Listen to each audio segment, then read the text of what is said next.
Good evening, 5th grade. Welcome to Lesson 4-5, Part 1, Dividing by One-Digit Divisors.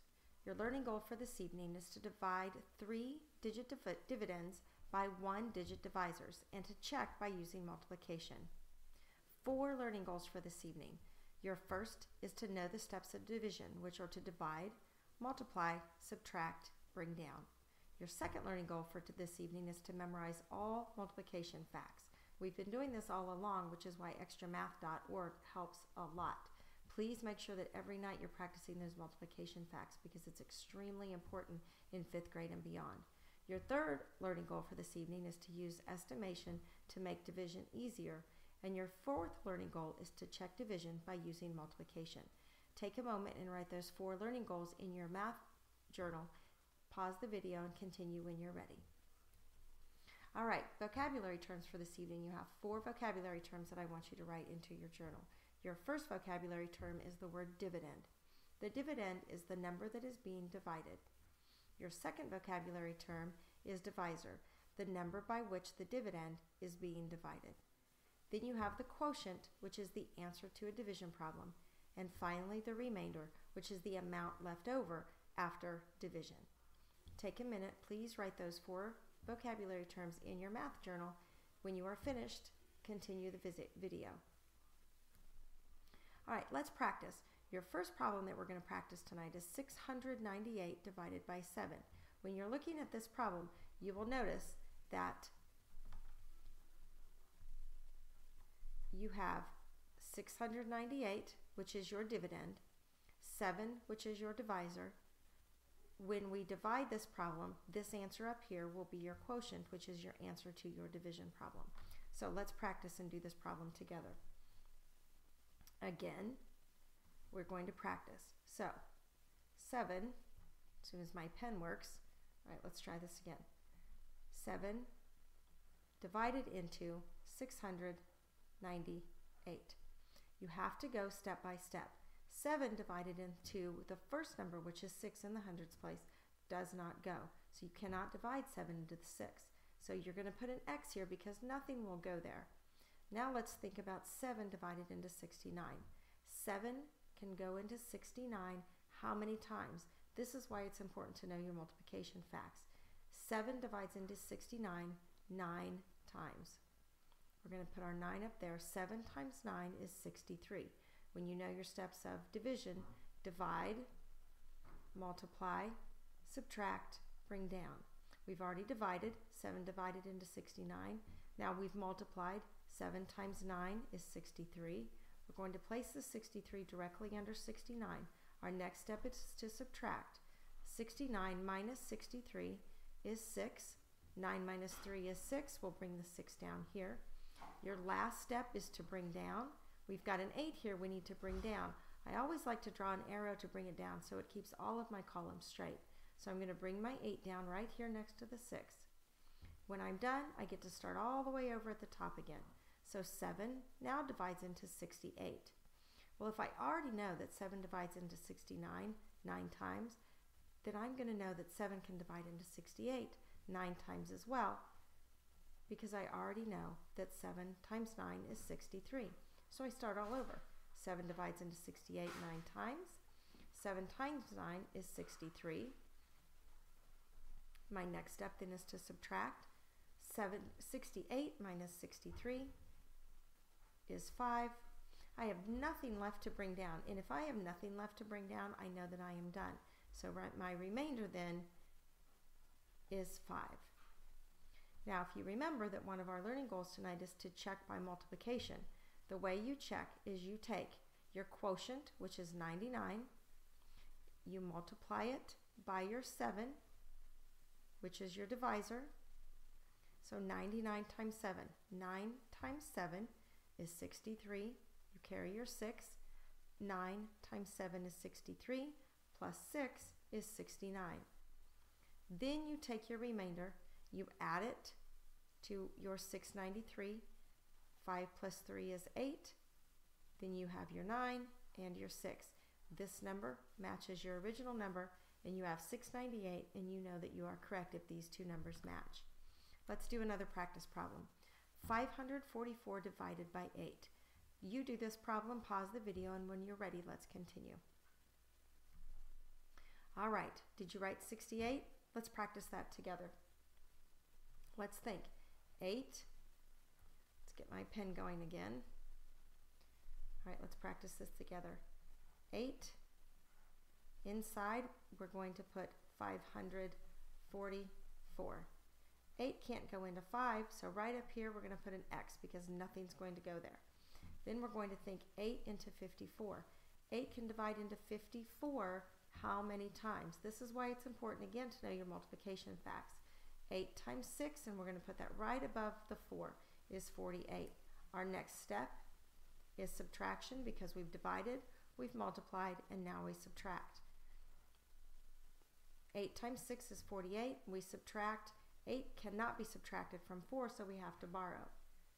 But 8 can subtract from 14. 14 minus 8 is 6. Here we've borrowed, so now you've got 4 minus 4, which is 0. We don't need to write anything here. But then our next step is to bring down, so I'll bring down my 4. 8 divides into 64 because remember I have to start all over again. So I know that 8 times 8 is 64. So I will write my 8 here up at the top. 8 times 8 is 64. After I multiply, I subtract again. 64 minus 64 is 0. If I have nothing left to bring down, then I know I am finished. And 8 times 68 should equal 554. And as one of our learning goals states, we need to check by multiplying. So 68 times 8. 8 times 8 is 64. Carry my 6. 8 times 6 is 48. 48 plus 6 is 54. This number matches my original 554, so I know that I am correct. Let's do one more practice problem. 581 divided by 7. Do the practice problem in your journal. Pause the video. When you are finished, start it again. All right, did you write 83? Let's do this problem together and see if you did this problem correctly. All right, 581 divided by 7. 7 cannot divide into 5, so remember I'm going to put my X right here to save that spot. 5 can divide into 58. I have to know my multiplication steps. 7 times what is going to be 58? Okay, where was I? All right, let's think. 581 divided by 7. 7 can't divide into 5, so I put an X here to save its spot. But 7 can divide into 58. What do I know? 7 times what is close to 58? I know that 7 times 8 is 56. I'm going to subtract 56 from 58. I know that I'm going to get a 2. I will bring down my 1 because that's my next step. So now I can think 7 divides into 21 how many times? I know that 7 times 3 is 21. I will put my 3 up here on top. 7 times 3 is 21. My next step is to subtract.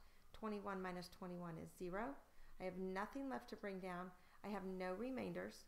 So everything should show me that if I check it correctly, that 83 times 7 should equal 581. 7 times 3 is 21. Carry my 2. 7 times 8 is 56, plus 2 is 58. And so 581 equals that 581, so I know I am correct. Let's look at our practice word problem for tonight. Emily, Gracie, and Joey were getting ready to celebrate their fourth birthday. They were each allowed to invite 3 friends to their party. Their mom filled a piñata with 684 pieces of candy. After the piñata had been broken open, how many pieces of candy will each child get? Show all your work. That's a lot of sugar. Take a minute and try the practice problem on your own. When you have finished, start the video again, and then we will practice it together. All right, let's look at this problem. If there's triplets, and these actually happen to me, my cousins that are triplets. Aren't they kind of cute? Anyway, if there's triplets, there's 3 of them, and they each invite 3 friends. So you have 3 triplets times 3 friends. That's 9 of them. Okay, so if you consider 3 friends for each one of them, that is 9 friends. But then there are also 3 of them. So you have 9 friends plus the 3 of them. That means that there are 12 children that are going to share in the candy. Well, then you need to think that you have 12 children sharing 684 pieces of candy. So now we have to divide 684 divided by 12. Now we have a double digit going into this triple digit. So let's think. 12 cannot go into 6, so let's put our X up there like we normally do. But 12 can go into 68. So let's think about how many times that can go in there. And we're going to do an estimate. Usually when you estimate, you want to estimate somewhere right smack in the middle. 5 is always right smack in the middle between 1 and 10. So over here to the side and on scrap paper you can do this. 12 times 5. I don't like when this doesn't work because then I can't write neatly. 12 times 5. 5 times 2 is 10. Carry a 1. 5 times 1 is 5 plus 1 is 6. So 12 times 5 is 60. And if you look at that, that's a great estimate. So we're going to put our 5 right here up above the 8. We know that 12 times 5 is 60. Let's subtract 60 because that's our next step. 68 minus 60 is 8. Then we're going to bring down our 4. So now we have to think 12 divided into 84. Well, we've already estimated right here in the middle that 12 times 5 is 60. So we know that 12 has to go into 84 more than 5 times. So why don't we go up a couple, because we know that if we add 12 to 60, you know that you're going to get 72, which means that since we added 112 to that, that means that 12 times 6 has to be 72. So let's go up one more and see what happens. So now let's try 12 times 7, because that's just skip counting. Multiplication is simply skip counting. So 12 times 7 is simply adding 12 to 72. But let's multiply it and see what happens. 7 times 2 is 14. Carry a 1. 7 times 1 is 7. Plus 1 is 8. That's the number that we need. We're going to put our 7 up here on top. Subtract our 84. We have nothing left and nothing to bring down. So that means that each of the children get 57 pieces of candy. Don't you wish you were one of them? That's a nice haul of candy for that birthday party. All right, but by the way, since they're my cousins and I know their mom, she would never let them have that much anyway. All right, let's go on to the challenge problem. Donald Duck and 6 friends raised $5,432 for their favorite charity by swimming in the wave pool at Oceans of Fun. They swam for a total of 8 hours. They each earned the same amount for each hour they swam. How much money did they earn per hour? How much did each duck earn per hour? So you have a 2-part question here. Write your answer in your journal, show all of your work, and make sure you bring it to school tomorrow to check your answer in your classroom. All right, let's finish this up. Remember to review your learning goals. Do you have the learning goals written in your journal? Do you have the vocabulary words written in your journal? Do you have the practice problems written as well as the challenge problem written in your journal? Now you have completed lesson 4-5, part 1. Please make sure you write down a 1, 2, or 3 to demonstrate your understanding of the lesson and any questions that you may have regarding the lesson. Write those down for us as well. You did a great job tonight. I will see you tomorrow morning. Have a good night, guys.